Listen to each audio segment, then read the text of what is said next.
Hello guys, வாங்க இன்றைக்கி மல்லி சீரியல் ப்ரோமோவில் என்னெல்லாம் நடக்குதுன்னு பார்க்கலாம். ரேணுகா அட்மிட் ஆகிருக்கிற ஹாஸ்பிட்டல்லேருந்து ஆனந்திங்கிற ஒரு சிஸ்டர் ராஜேஸ்வரி மேடத்துக்கு ஃபோன் பண்ணி பேசுகிறாங்க. அப்போ ராஜேஸ்வரி மேடம் சொல்கிறாங்க, சொல்லுங்கள் ஆனந்தி அப்படின்னு சொல்லி கேட்குறாங்க.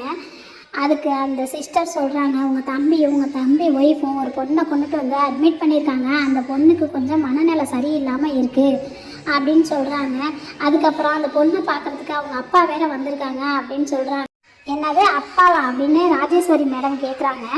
அதுக்கப்புறம் ரேணுகாவை அழைச்சிக்கிட்டு ரிசார்ஜ் பண்ணிவிட்டு எல்லாரும் ரேணுகாவை கூட்டிக்கிட்டு வீட்டுக்கு கிளம்பிடுறாங்க. வீட்டுக்கு போனதுக்கப்புறம் ரேணுகா மேடம் இந்த வீட்டுக்குள்ளே நான் வரமாட்டேன் அப்படின்னு சொல்லி பிடிவாதம் பண்ணிக்கிட்டு நிற்கிறாங்க. அதுக்கு கதிரேசன் சார் சொல்கிறாங்க, இல்லைம்மா இதுதான் உன் வீடு ராசாத்தி அப்படின்னு சொல்கிறாங்க.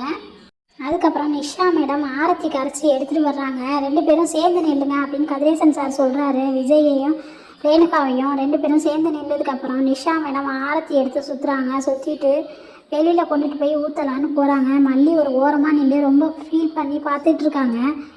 கதிரேசன் சார், வாமா நம்ம எல்லாரும் உள்ளே போகலாம் அப்படின்னு சொல்லிட்டு பேக்கை எடுத்துக்கிட்டு உள்ளார போகிறாங்க. அதுக்குள்ளே நிஷா மேடம் ஆரத்தியை கொண்டு போய் ரோட்டில் ஊற்றிட்டு வரலான்னு சொல்லிட்டு ஊற்றுறதுக்காக போயிடுறாங்க. வரும்போது மல்லி நிற்கிறாங்க. கொஞ்சம் நவுந்து நிற்க வேண்டியதானே, எதுக்கு இப்படி பாதையை மறைச்சிக்கிட்டு நிற்கிறீங்க அப்படின்னு சொல்லிட்டு நிஷா மேடம் மல்லியை பார்த்து கத்துறாங்க.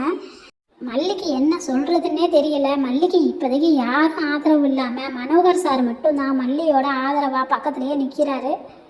எல்லாரும் மல்லியை விட்டுட்டு வீட்டுக்குள்ளே போயிடுறாங்க. மல்லி யோசிக்கிறாங்க, நம்ம போகலாமா வேணாமா அப்படின்னு சொல்லிட்டு யோசிச்சுட்டே வெளியில் நிற்கிறாங்க.